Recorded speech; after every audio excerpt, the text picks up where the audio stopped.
It's not necessarily the storytelling, football every Saturday, the Basilica, the touchdown Jesus shot. It is that. Notre Dame will always be that, but it's also so much more.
I can guarantee you there are a lot of battles yet to be won for justice.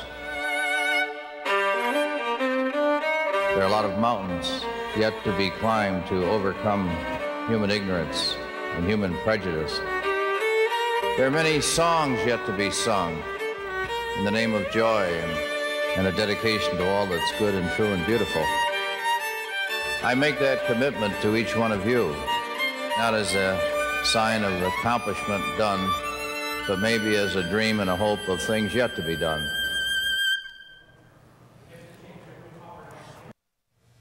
Good evening again, everyone. Welcome back to Notre Dame Day 2015. I'm Gary Sieber, and you're watching a 29-hour global celebration of all things Notre Dame. And we'll be here in our La Fortune studio under the dome for 2 more hours, and we invite you to join us for each and every one of those amazing stories that we have coming up. You might recognize me from Saturday morning if you happen to be here in town, maybe for a football game. You catch the Saturday morning weather on WNDU. I'm that crazy guy that does the poems on the weather. But I graduated from Notre Dame in 1981, and I teach broadcast journalism and actually ethics in journalism in the current semester. Joining me in the studio tonight is my cohort, Tricia Hart. And Tricia, one of my former students. Yeah, Gary, I am also a reporter, and I co-anchor the Saturday morning show for WNDU, the local NBC affiliate. I also graduated from Notre Dame in 2013 and happily took Gary's broadcast journalism class when I was a sophomore here. Well, fond memories. You succeeded in spite of me, right? That's what I like to say. That's what I like to say. Yeah. You know, I've had so much fun, you know, working with you and doing ND Day with you, so this is always a blast. It is, and doing Saturday mornings too. Tricia was one of my best students ever. I'll have to say the best ever, right? Here's just your $5 for saying yeah, that. Exactly. So it's no surprise she's having such success as a reporter so soon after graduating from Notre Dame, and it's mostly because I think everything that she knows. I mean, you're an amazingly talented and smart person. I learned it all from you. I don't think so. Well, thank you, Gary. It means a lot coming from you, and I'm so excited that we get to continue our Saturday mornings here at the desk for Notre Dame Day. Same here, and last year it was, of course, great here on Notre Dame Day, but we're definitely doing it bigger and better this year. No university in the world is doing anything close to this live 29-hour broadcast, and this is already the second year for us doing it. It is certainly something special, and that includes all of Notre Dame's stories that we are bringing to you. At this point in the show, it's impossible to list all of the great stories we've had so far. We've heard from John Bon Jovi, Dick Vitale, Rocky Blair, Brady Quinn, Joe Theismann, Era Persija, Nicholas Sparks, Mike Bray, and Tim Brown, just to name a small portion of all the great stories we've already had on this Notre Dame Day. Couldn't agree more, Trish. And, you know, we've heard from some incredible students, alumni, faculty, and staff who are trying to cure cancer, who got to Notre Dame in the face of unimaginable adversity, who are helping others through adversity of their own. I think by now it's clear that the Notre Dame family is really something special. That's right, Gary. And coming up in this hour, we'll hear from the Shirt Committee and from Brianna Turner, Michaela Mabry, and Hannah Huffman, key members of the Notre Dame women's basketball team. We will also hear from new Notre Dame football coach Todd Light, and we will go to a Notre Dame laboratory where sleeping is mandatory. I don't know. I ought to take that class. I'm not sure. Yeah. Well, you really don't want to sleep through a minute of our show tonight. Part of the reason is that Notre Dame Day viewers get to help the university give away an extra, get this, $1 million. You want to explain? Yeah, well, actually, it's pretty simple. Each time you log on to NotreDameDay.nd.edu and donate $10 or more, you'll be able to cast votes for the clubs, residence halls, academic units, and teams of your choice. That's right. And at the end of the broadcast, the more votes a group receives, the bigger percentage of the $1 million it will receive. In this way, your $10 donation could easily be turned into, say, $100 or even more. Exactly. Notre Dame Day is a great opportunity to maximize the effect of your gifts, so we encourage you to take a moment to get online and vote. And while you're at it, give a shout out to those donors whose gifts made this $1 million gift possible. But enough talk about that voting. It's time to get to the show. After a short break, Gary will be sitting down with two members of the Shirt Committee to talk about the history of the shirt. We'll be right back after this commercial break.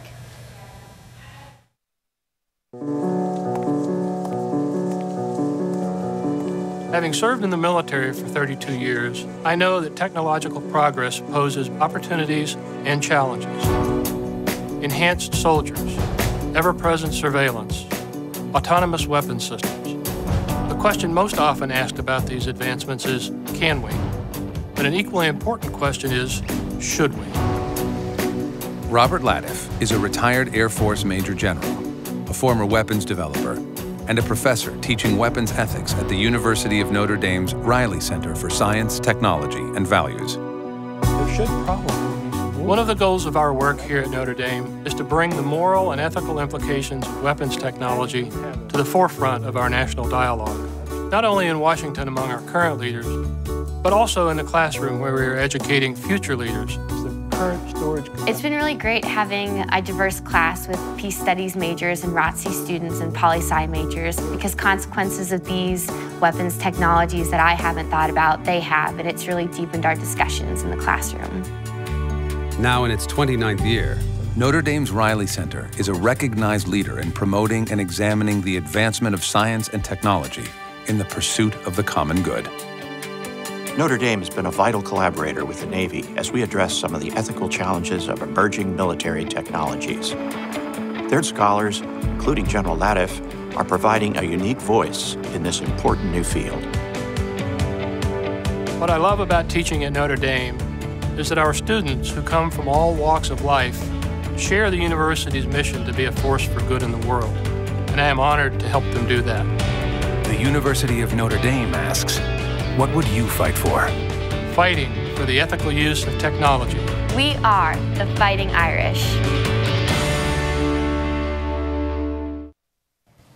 Welcome back to Notre Dame Day. I'm Tricia Hart, and I'm joined by Abby Dankoff and Catherine Williams to kick off the 10 p.m. hour. They're both members of the student-run shirt committee that produces the shirt prior to each football season. It's the #1 selling item on any college campus in the world, so it's a huge responsibility for them. Abby, Catherine, thank you so much for being here. Now, do you want to tell us a little bit about your role as students in the shirt committee?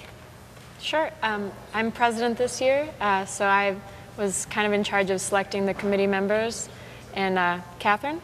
Yeah. I was chairing marketing in the unveiling ceremony, so our big kind of unveiling yesterday of showing everyone all the work that we put in this whole year was a big part of my doing, and kind of glad to have it off the shoulders and glad that everyone got to see it yesterday. And we're going to roll some video right now of that shirt unveiling. You want to tell us a little bit about what the responsibility was like for upholding a tradition like this? People come out from all across the country sometimes to see this. They definitely do. It's a lot of pressure, I guess. A lot went into planning. Catherine can probably speak more to this, but all the entertainment and the food vendors and just getting all the student clubs and organizations out is a big to-do. We start in November and work all the way through April. Yeah, Catherine, do you want to talk a little bit about the Notre Dame shirt and the project and when this kind of all started? So this project actually has been around for 26 years now, and it's a wonderful tradition for us to be a part of, but it's mainly about the students and giving back to the student body, making sure that students can be a part of Notre Dame campus and clubs and going to football games through the Rector Fund and so many other different wonderful events that we can be a part of, and that's mainly why we're here, is to give back. Now, Abby, this is the #1 selling item on any college campus for that matter. So how many did you sell last year, and how much money did it raise for charity? Yeah, we sold over 165,000 last year, which is a record in our books. We're hoping to break it again this year. But we raised about $775,000. Now, that's a lot of shirts that they'll have to produce, and I'm sure it's a big production to do. Is there any effort to make this kind of a more sustainable production? We actually are partnering with Alta Gracia this year. It's our 4th year with Alta Gracia, and we love partnering with them. We are using the same material shirt that we used last year. We're actually going to go down to the factory and kind of visit and see them this summer, and hopefully have same sales or more even this year. It's a great organization. They pay their workers a living wage, so over 300% of the legal minimum in the Dominican Republic. So yeah, and you can kind of see the little difference in the way the shirt looked last year and this year as opposed to, we're going to show the factory. There it is right there. We even are bringing up a shirt now to show off. This is my first time seeing it. I mean, this is a lot of work, I'm sure, went into picking out the perfect shirt for 2015 football season. A lot did go into it. So this year, and as well as last year, we decided to go with a 40-60 blend, a little bit more comfortable shirt than in years past. And we've gotten an overwhelmingly positive response. All right, what's the branding on it? What's the logo this year? Just describe that for us. What's the look of it? Well, we like to think of the phrase "a golden tradition" as really summing up the Notre Dame football experience. So we have the golden dome, the golden helmets, a storied history. Everything just points to the gold helmets that are featured on the shirt, as well as the retro feel. So playing off the history but looking to the future. And how good was the turnout for this year's unveiling? We were actually really happy with it. We had tons of people from South Bend community and lots of students come out. Bookstore basketball finals were last night. I'm sure y'all heard all about that. So we had lots of crowds from that as well, and we were really happy to have everyone out there. Now, is it hard to keep it a secret? I mean, you guys know in advance what it's going to look like. Do people bug you about what the shirt's going to look like?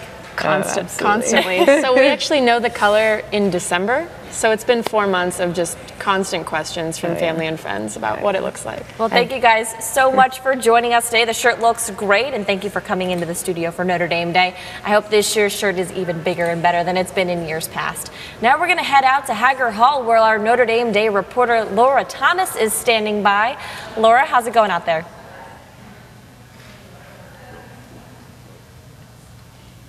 It's going well, Trisha. Thanks. Yep, I'm here in the basement of Hager Hall in the Sleep, Stress, and Memory Lab with Dr. Jessica Payne, the Nancy O'Neill Collegiate Chair in Psychology here at Notre Dame. Dr. Payne, thank you for joining us. Let me start out by asking, why do we need sleep? Well, we need sleep for a lot of different reasons. There are probably too many to count, but as you're going to hear about today, sleep is probably most important for the brain, and especially all the cognitive functions it supports, so memory, creativity, emotions and emotion regulation, a whole host of different types of performance depend on sleep, and that's what we're evaluating here in the lab. Yeah, and so tell me a little bit more about your research and what exactly you guys do down here. Right, so we're the Sleep, Stress, and Memory Laboratory. So what these guys are doing over here, which you'll see in a second, is looking at how sleep supports memory function. And we're particularly interested in the ability of people to form emotional memories. So that's what this study is doing tonight. But I'd say the broader goal of the lab is to look at how sleep and stress interact to influence all types of different performance. So I'm sure many of you have had this experience before where sleep and stress are definitely related, right? Like maybe you're really stressed out about an exam or about anything, and that makes it very difficult to sleep, and the more stressed you are, the harder it is to sleep. It's also true that sleep deprivation is a really pronounced stressor. There's a reason that some people use it as a torture technique. So sleep deprivation leads to very high levels of cortisol, which is a stress hormone, and so these two things are just, you get into a very vicious cycle where the more poorly you sleep, the more stressed you are, the more stressed you are, the more poorly you sleep. And so we're really trying to understand those interactions and how they support or don't support cognitive function. All right, awesome. Well, let's head over here to grad student Steve Mattingly, who actually has a student hooked up here. So tell me about this setup. What's going on here? Okay, so we are going to have this participant sleep in the lab tonight. As you can see, we've attached several electrodes across the head, face, and chin.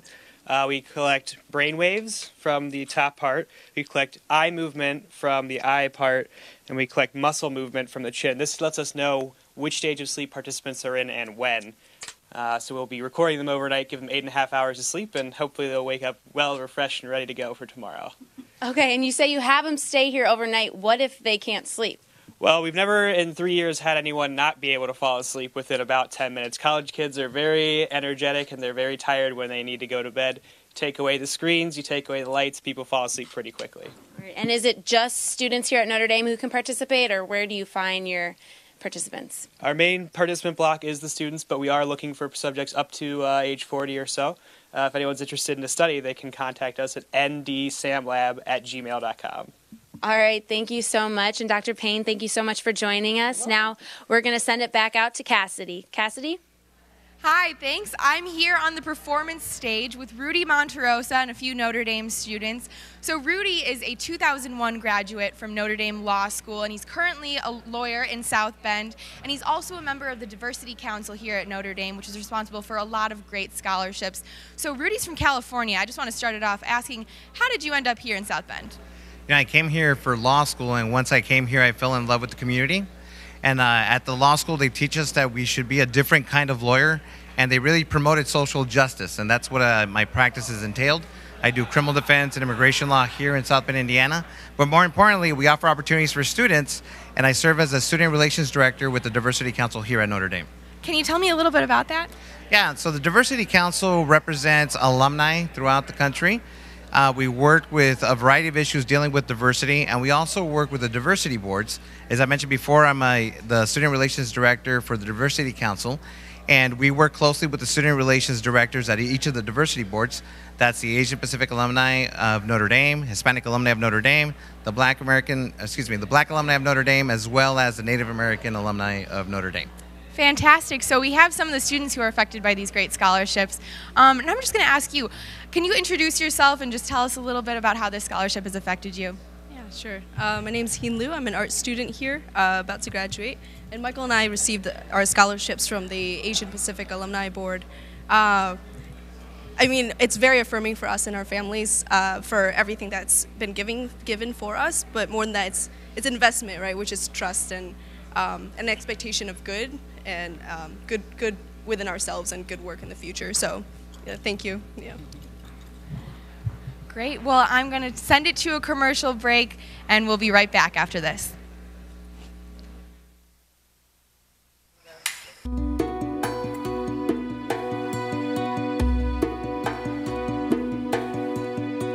The birth of your child is supposed to be the most joyous event in your life. But for me and my wife, the delivery of our second son, Nicholas, quickly turned into a nightmare. While in labor, Angela Knight suffered an embolism. After an emergency C-section was successfully performed, she began to display uncontrolled bleeding. It became clear that if we didn't get her the right type of blood transfusion quickly, she wasn't going to make it. I was in shock. At the same moment my newborn son was taking his first breath, doctors were telling me my wife was bleeding to death. At the University of Notre Dame's Keck Center for Transgene Research, Professor Frank Castellino has developed cutting-edge blood analysis technology to help save the lives of trauma patients. Physicians treating acute trauma-related bleeding need to make quick and accurate decisions as to what products to give and when to give them. The technology that we developed provides rapid real-time measurements, enabling the correct blood products to be delivered to each patient. In the case of Angela Knight, we were able to use Professor Castellino's work to properly transfuse her with the correct blood products, stop the bleeding, and ultimately save her life. It wasn't until 4 days after his birth that I finally got to see Nicholas. If not for the research done at Notre Dame, I never would have had the opportunity to hold my son. The University of Notre Dame asks, what would you fight for? Fighting to improve trauma care. We are the Fighting Irish.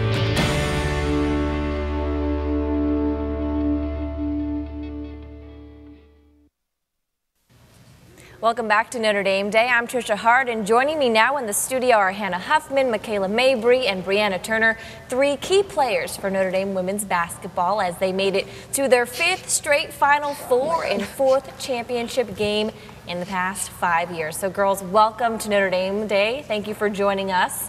Now we have a couple questions for you guys. It was a big season for you, so we're going to start off with Hannah.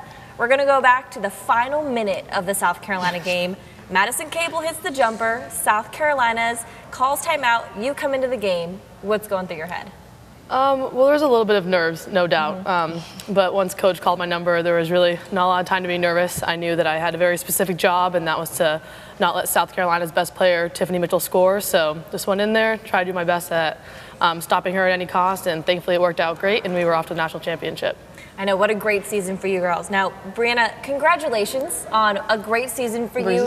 And you made the transition. I mean, you're a freshman now, going from high school to playing now on, on a very big arena. What was that like? Really, it was just an amazing experience this year, just having awesome teammates like Huff and Mike. And really it's just a lot of effort and a lot of hard work from my teammates. A lot of stars on this team. We're going to go now to Michaela. You, according to the stats, made almost half of all of Notre Dame's 3-pointers this year. Now, where did you learn to shoot like that? I'm clearly not graced with any athletic ability, so I'm going to turn it to you. Well, I have an older brother who really showed me how to shoot. He always took me out in the backyard, taught me the proper form, where my feet were supposed to be, and he, kept going out with me every day, just trying to get reps. And I think, I owe all the credit to him for that. Now, I know Coach Muffet McGraw has got to ride you guys hard. I mean, this is a team that's been performing for years now. I mean, what's the hardest part about, being on this team? Is there a lot of expectations for greatness? I definitely think there's a lot of expectations, and I think it's interesting how we've transitioned to being happy to getting to the Final Four to now expecting to get to the Final Four. So I think with that expectation definitely becomes a little bit of pressure, but I think with a team of such high caliber athletes, we really thrive off that pressure, and I think we've been performing really well under it these last couple of years. Now, Brianna, I mean, this was your first year on a team that has those kind of standards. Talk about your experience in the championship game. I mean, going into a game like that. Well, I think I was a little nervous at first, but then after the jump ball and we just started playing, I was just kind of in the game. The first half was kind of rough for me. The second half I tried to pick it up and play hard with my teammates. Now, why Notre Dame? I mean, what drew you here? It's the best school in the country, so I mean, how do you turn it down? I think everyone watching could probably agree with that one. Now, you guys are all returning next year. You guys are juniors. Brianna, you're a freshman. So what's it going to take to make it 6 straight Final Fours and win it all? I mean, what's going through your heads? Well, I think definitely it starts in the off-season, and it starts right now. We're already getting back in the gym, lifting, trying to get some shots up. So I think that with this team, we have a really strong work ethic, and I think if we continue to push ourselves, and I think it's going to go really well. Michaela? Still practicing those 3-pointers all summer? Yeah, always doing that. But I think, like Huff said, I think we have, really high expectations. And I think, like Huff said, again, we have a great work ethic. And last year we were a very young team, and I think going from a young team to now a more experienced team, I think will help us get back to the Final Four again. Now, this question is for all of you. Be honest now with me. Has Brianna ever dunked a basketball at the Purcell? I mean, we're hearing rumors that you can dunk. Oh, she can really dunk. She really can. No problem. 2 steps, dunk it, no problem, walks off the court. It's not a big deal. It's real. I think the best part of Bri, though, is she's very, of course she can do it, but she's so humble and she doesn't want all the attention or anything like that. Enough. She needs to do it in the game next year. I admire her for that. No, even though she can definitely dunk. How can you not bring that out on the game? Come on. Wow, give the people what they want, for the right opportunity. Next year, you got to promise us. You got to do it once next year. Promise, Bri. Promise right now in front of the camera. In practice, I promise. Oh, jeez. God. In practice, the qualifier's there. So what are you guys most excited for coming back next year? I think I'm most excited to see how our team develops, because I think, again, I thought we were such a young team last year, and we still, for us, we exceeded our expectations. And I'm really excited to see how everybody comes back from the off season in the summertime, and just to get back to work and see how great we can be. Now, are you guys going to miss having Jewel on the team next year? Yeah, definitely. She's obviously a phenomenal player, and I think, as you saw, she went first in the draft, and there's a reason that she went #1. But miss her, definitely bummed she's not coming back, but it is what it is, and we plan on doing great things even if she's not here. Well, thank you guys all so much for joining us. You guys are all stars. I'm sure everyone Thank watching you. has been waiting for this interview. Now, thank you for also helping us celebrate Notre Dame Day, and good luck with preparing for another year next year. Thank you very much. Now, coming up next, we're going to have the finale of the Residence Hall Tug of War Championship. Root for your favorite dorms as they compete in the semifinal and final rounds. We're going to show some video right now, so check it out.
Listen, the heart and dedication of this team, unbeatable, as you saw, unbeatable, Ryan. We'll take any team, any team. Let's get the dark horse. Just wait till next year. We're coming out stronger. All season, baby, let's go! Drop the mic, man! What was the strategy going into the day? Our strategy was play with our hearts and put everything we have into it. So like clear eyes, full hearts, can't lose. Yeah, communication was key. Yeah. Definitely strong leadership from the back with the 1-2-3 pull. That's a good strategy. It was working for us well today. Pretty traditional strategy, but you guys stuck with it all the way through. Yeah, we did. I like that. We executed it. That was important. Yep. Execution, that's the key? Okay, awesome. Do you want to dedicate this one to anybody? The entire dorm, so Ryan Hall. That's pretty sweet. Welcome back to ND Day Overtime Live. We're coming to you live tonight from the Fighting Irish Digital Media offices over in the Joyce Center. Don't forget, you can continue to go online, make donations, and vote for your favorite Notre Dame entity, department, whatever, and you can help decide who divvies up that initial $1 million gift for ND Day. But I'm honored right now to be joined by a guy I've gotten to know a little bit over the years, Notre Dame defensive back Matthias Farley, a guy you will do whatever they ask you to do. You've started a bunch of games, you've not started a bunch of games, but I think Coach Kelly gave you the highest compliment about mid-season last year when he said flat out when asked about you, he goes, Matthias Farley just makes plays. They can't keep you off the field. I don't really know what you want me to say there, Jack. You're usually not that. He's extremely humble here right now. Talk about how you have developed since you got here, because you didn't start playing football until your junior year of high school. Highly ranked receiver coming out of high school. Didn't play your first year here, and then you end up starting 11 or 12 games during the 12-0 regular season. Talk about your development here. It's just really a testament to the coaching staff and the older guys over here, Jamore Slaughter, Zeke Mott, all those guys really took me under their wing, and I learned a lot from them. And you know, now being on the other side of it is kind of surreal. I feel like I just got here, but it's just really this place is a special place, and to be around guys like that day in and day out, it's kind of hard not to develop.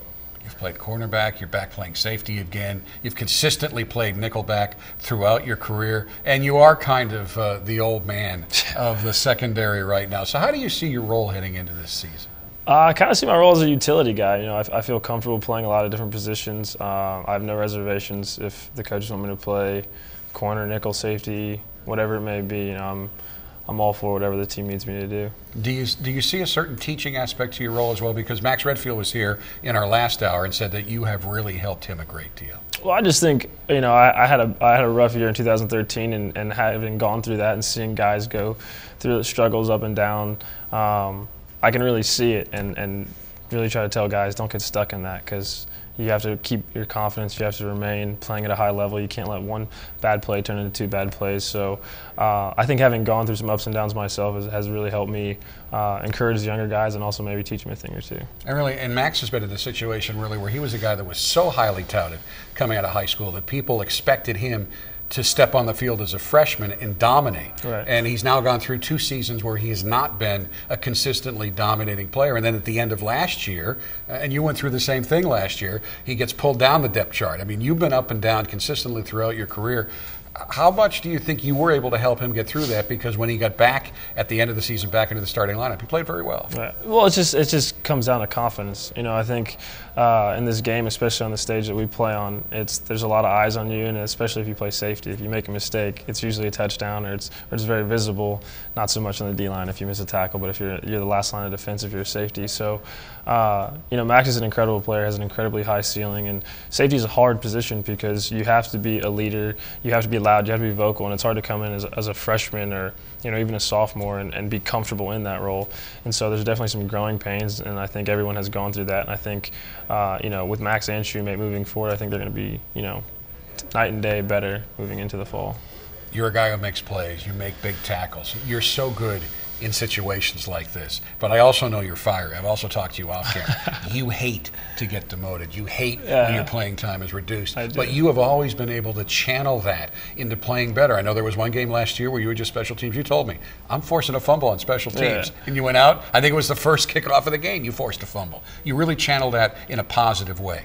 Yeah, well, I mean, it's an honor to play here. And I think anybody, not anybody, maybe if you don't like football, but there's so many people all over the world, all over the country that would trade with me in a heartbeat to run down on kickoff or be on punt return for one play. Oh, you're you know, right. That'd be the biggest thing in the world for them. So I have such an incredible opportunity. I want to be out there all the time, but you know, I'm comfortable with my role. I got over myself a long time ago, and you know, I'm just happy to be here and happy to still be playing. Well, as we wrap this up, we do want to let everybody know that you have officially been approved for a 5th year. And I know one of the great accomplishments in your mind is you are going to graduate with your undergraduate degree in May. What is that going to mean to you? It means the world to me. You know, I wasn't the best student growing up through lower school, through middle school, and even through high school. So to, you know, kind of get my act together towards the end of high school and carry it through here, it's a huge blessing. It's the biggest accomplishment of my life. I will be walking across that stage and getting a diploma from this place. I came here to get a degree. Football is going to end one day. And so to have the opportunity to be here and interact with so many incredible people and just develop as a student athlete and a man, I think it's been the greatest decision I've ever made. I know everybody on this defense is glad he's back for one more year on a defense that they have vowed is going to be much better than it was at the end of last year. Very good at the beginning. Matthias, thank you very much. Thank you for having me. Go Irish. All right, there's a lot of activity going on out in the world of social media, and again, you can continue to make your pledges and vote for your departments, and Mickey's here to update us on all of that. Absolutely, Jack, and there was a wonderful theme in this last hour. Let me show you how that ties in over here at the screen here. The theme of the last hour, in my opinion, was heart. You heard Matthias talk about it. Earlier in the hour, you heard Manti Te'o talk about the heart of this place, and Brianna Turner brought it home for us when she talked about Notre Dame being the best university in the country. The heart of Notre Dame, friends, is in its alumni, its students, its parents, and the millions around this country that love Notre Dame. And we're seeing it on social media. The clubs are out there tweeting. They're posting on Facebook how much they love Notre Dame. They're so excited, talking about this is the day we've been waiting for, ND Day 2015, our opportunity to grab a piece of that $1 million challenge match. They're talking about overtime. I love it here. They're tying in the overtime theme of these last 3 hours with a lot of the athletic themes going on. The athletic and student activities, the club sports, they're surging these 3 hours. It's fun to see the post. It's fun to see the activity. You see the true heart of this place coming through on social media. The other place you see it coming through, the teams, the individuals, the alumni out there that are stepping up, they're giving, and they're voting for their favorite area of interest. Jonathan, you're seeing it all over the leaderboards. It's amazing, Mickey. Thanks again to everyone who has participated in Notre Dame Day so far. Thanks to everyone tuning in, watching us around the world right now. I'm just getting numbers in right now on my phone. We're up to 15,768 gifts. Over $1.58 million. Thanks so much to all of you. That is so amazing. It's that collective spirit that Father Soren knew we needed so well when the main building burned down to rebuild. That same collective spirit is what makes Notre Dame such a unique place today. Look at the collective power of what your $10 gift can do. 15,000 gifts, $1.585 million. Truly amazing. And it's evident on the leaderboard. Things are heating up. Things are starting to narrow between Frisbee and the Glee Club. Glee Club's still on top.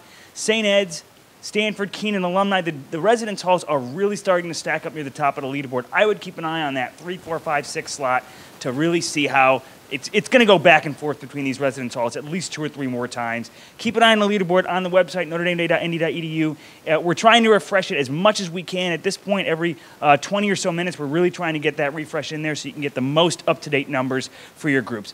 Let's go in a little bit deeper now and talk about one of the amazing ways that you can give to Notre Dame. You can impact student life through residence halls, for instance, but you can also impact your local community through your local Notre Dame Club scholarships. And it's been such an amazing experience to work with these Notre Dame clubs.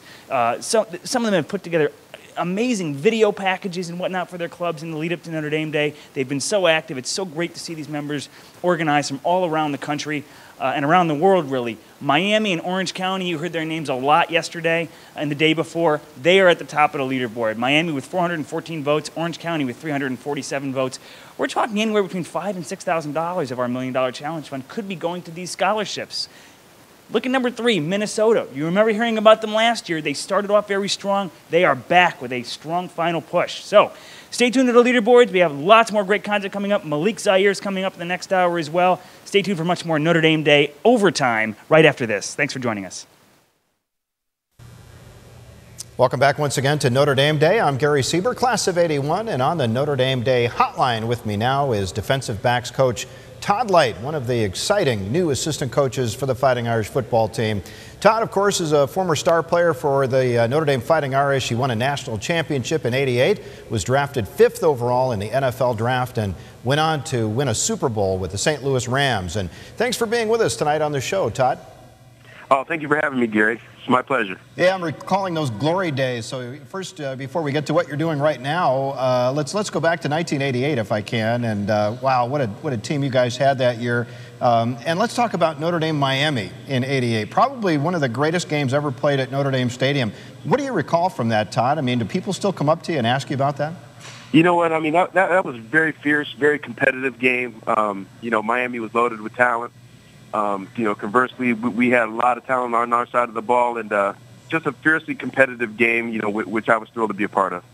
Well, do you and Pat Terrell still get together? I mean, Pat knocked the ball down, and if anybody who didn't recall, Miami went for a 2-point conversion at the end of that game that could have just kicked an extra point and tried to tie it, but they went for it, and Pat knocked it down. What were your thoughts? What were you doing on that play? Yeah, actually, Pat and I, we stay in close contact. Pat and I are really good friends. In the summertime, we get together and get the families out on Eagle Lake and take the kids boating. And so we really enjoy the summertime getting the families together. But, you know, Pat, you know, for me, was the best free safety I ever played with at the University of Notre Dame. You know, a talented player. The guy I got an opportunity to play with professionally at the LA Rams.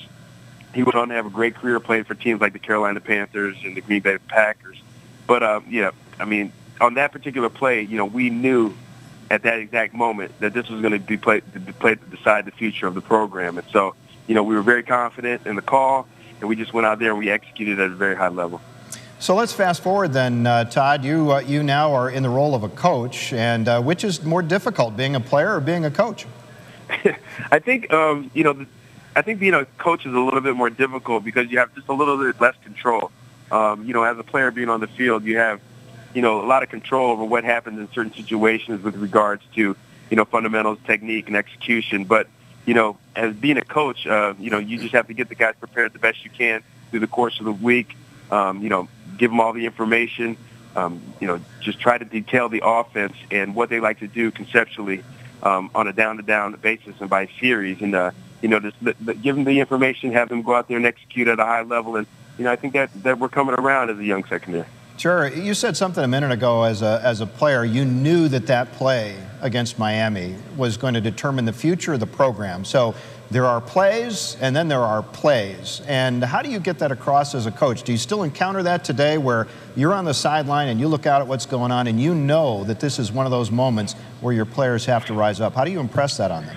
Well, I think that the key for coaching young players is just to develop a very fierce level of competition, with everything that they do with regards to their training and their fundamentals and their execution of technique. I think that as a coach, you want your guys to compete at a high level consistently, and therefore when they're in those situations, they'll know exactly what to do and how to react.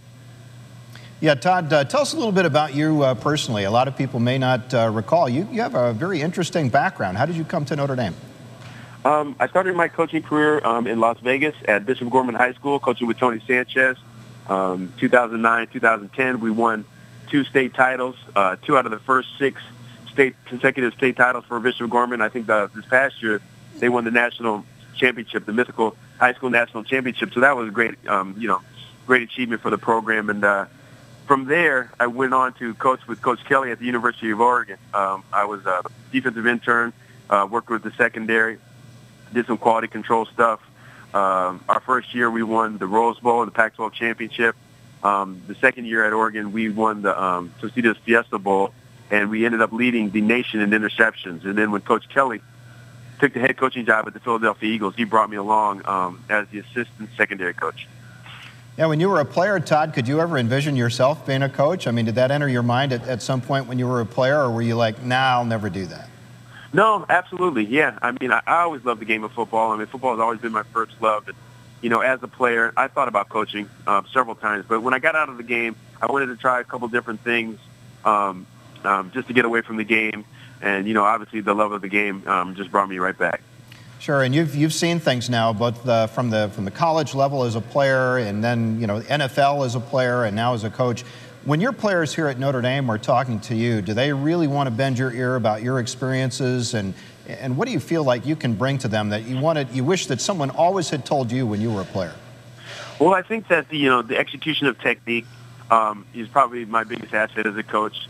Being a player and having played at a very high level for a long time and learning from some of the greatest coaches in the game, John Robinson, Chuck Knox, Bud Carson, Dick Vermeil, Peter Junta, coaches like that. Some of these coaches are in the Hall of Fame, and, I can't forget Frank Gans.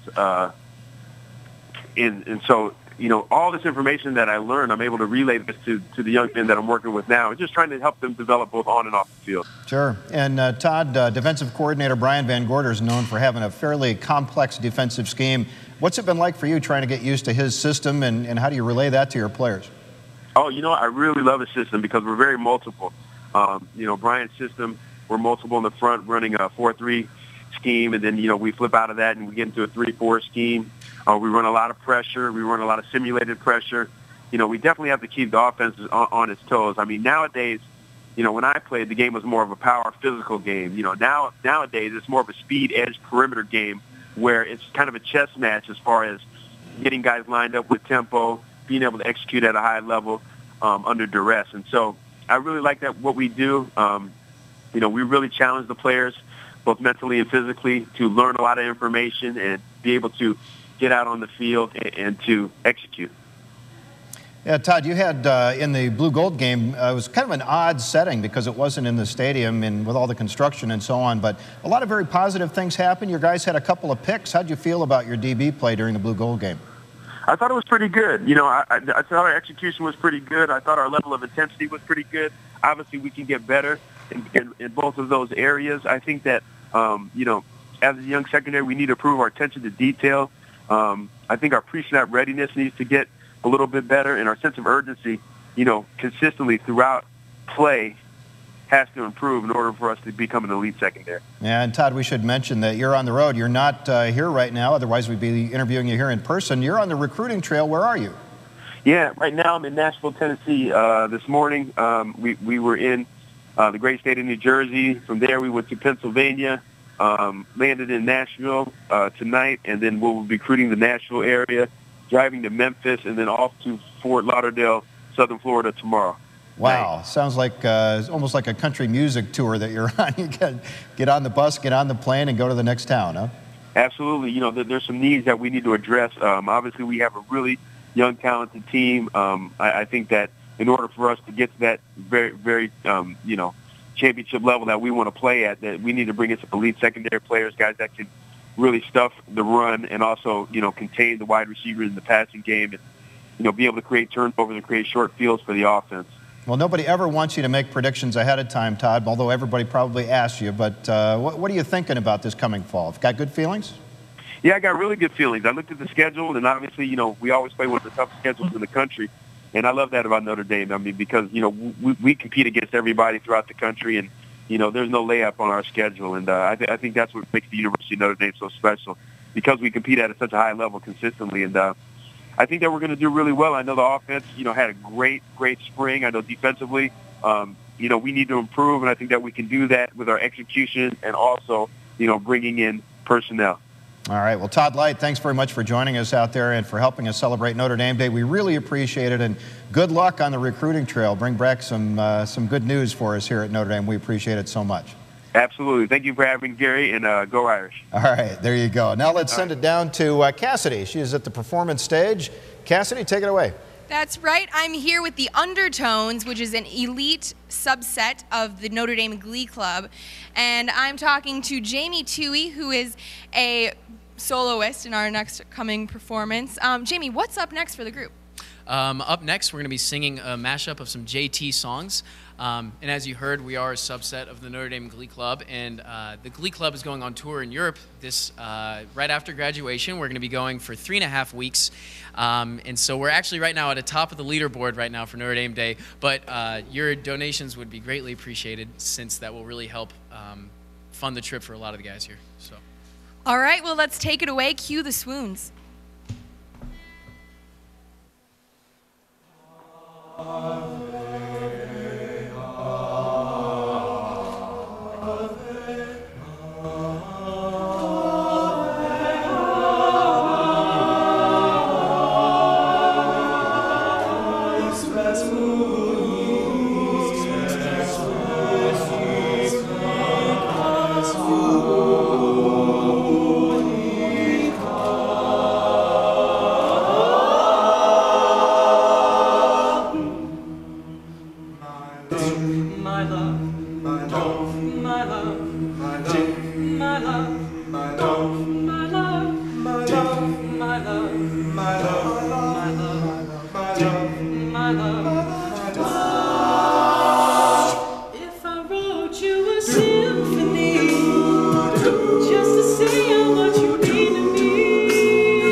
Naja, Naja, Naja, Naja. Yeah, them other boys don't know how to act. Yeah, I think you're special what's behind your back. Yeah, so turn around and I'll pick up the slack. Take it to the bridge. Dirty babe, you see these shackles, baby, I'm your slave. I'll let you whip me if I misbehave. It's just that no one makes me feel this way. Take it to the chorus. Go ahead, go ahead, go ahead. To the back. Go ahead, go ahead. Go ahead, go ahead. That's on me.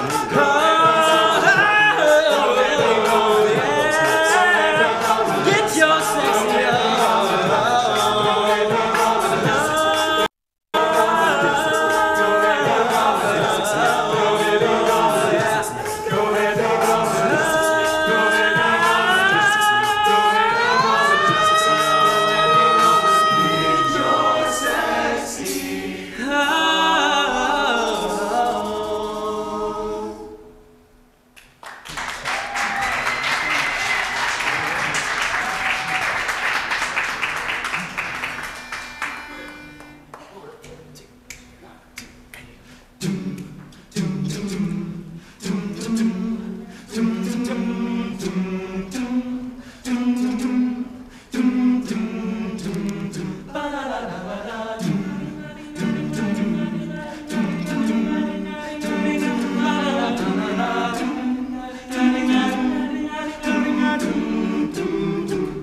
I took a plane over the stars. It didn't get me very far. Oh, with all my problems still follow me.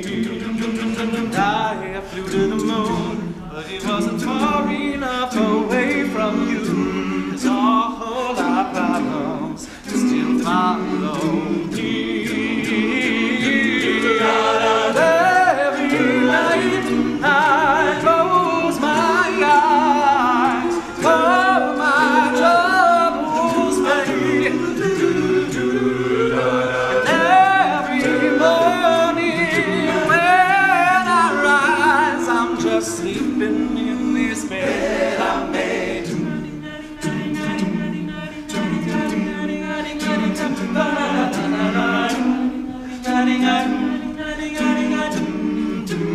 One million times inside of my mind, oh, will I have justified? Maybe, well, all my problems still follow me. And I discovered a way, oh, to cleverly avoid the blame. And all our problems still follow me. Oh, well, every night I close my eyes, all my troubles fade. And every morning when I rise, I'm just sleeping in this bed I made. Ooh, I can't outrun the pain, no, to the face these demons as they came. Oh, and what I wouldn't trade, oh, makes some room. This bed I made every night I close my eyes, all my troubles fade. Every morning when I rise, I'm just sleeping in this bed. I'm just sleeping in this bed. Yeah, I'm just sleeping in this bed I made.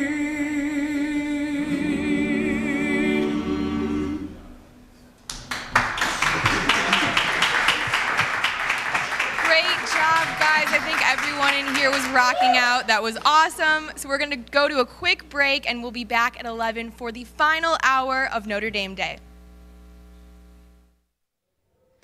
Good evening and welcome back to Notre Dame Day Overtime. I'm Mickey Kidder, and it's a real pleasure to be with you this evening. How about those undertones? They were having lots of fun on that production from last evening, and I tell you what, we're having fun here in the studios of Fighting Irish Digital Media. We're also having fun looking at the amazing tweets and pictures the Notre Dame family is putting up on Facebook. We've got lots of images from a fun day we had yesterday with the dunk tank from Notre Dame faculty and staff. We had Dean Greg Crawford up there. We had Brian Coughlin. We had Lou Nani. Keep posting those pictures from yesterday, friends. It is fun. It shows the life and the spirit of the Notre Dame family. Another way that we like to celebrate the life of the Notre Dame family is through our student athletes. And we're going to go to a live feed right now, bottom of the ninth, of our Notre Dame men's baseball team. What's incredible here is right here in the studios, we've got students producing this incredible game. As we said, bottom of the ninth, our student athletes enjoying and illustrating what incredible role models they are for the Notre Dame family, but it's students producing this entire production. Along those lines, a lot of the student interaction, not only on the playing field, but in the classroom. And Jonathan, we see a lot of these academic units really rising up on the leaderboard tonight, don't we? It's amazing, Mickey. You know, and again, a big thanks to everyone out there who's participated in Notre Dame Day. We are so close to that 16,000 gift mark. That's almost quadrupling our year one gift total, a truly staggering achievement by all the members of the Notre Dame family, getting out there, making your gift, getting your 5 votes, and finding other people out there, friends, relatives, people in your community to say, hey, I believe strongly in these areas of Notre Dame. I'm going to make a minimum $10 gift and cast 5 votes towards those areas to distribute our $1 million challenge fund. In the overall leaderboard, the best thing is seeing areas that you wouldn't even think might appear in the top 19, and they're there. The Water Polo Club, the Initiative for Global Development had an amazing event over the weekend that they put together, along with all these great residence halls. It just goes to show that there's so many unique groups and networks out there that continue to have their affinity after graduation, and they make it happen on Notre Dame Day. They get mobilized and they make it happen. Talking about centers and institutes now, another great way of giving through Notre Dame is giving through all the good that Notre Dame does in the world. And this is certainly might affect parts of your family or friends or people in your community. Areas like the Harper Cancer Research Institute, areas like ACE, areas like the Institute for Church Life or the Robinson Community Learning Center. These areas are all receiving thousands of dollars from our $1 Million Challenge Fund, and you can help them continue to be forces for good in the world, forces for good in local communities. So find those areas that speak to you. Find those areas that might speak to people you know and say, listen, Notre Dame does amazing work through these groups. You should consider making that minimum $10 gift and casting those 5 votes as part of our challenge. We've got some amazing content coming up. The final hour of Notre Dame Day 2015 is about to begin. We'll bring you the final set of leaderboard updates coming up in the next hour. We have Notre Dame quarterback Malik Zaire coming up in the next hour, and we'll be sure to give you an update on Notre Dame versus Michigan State in that baseball game in the bottom of the ninth. So much more to come right after this. Please stay with us.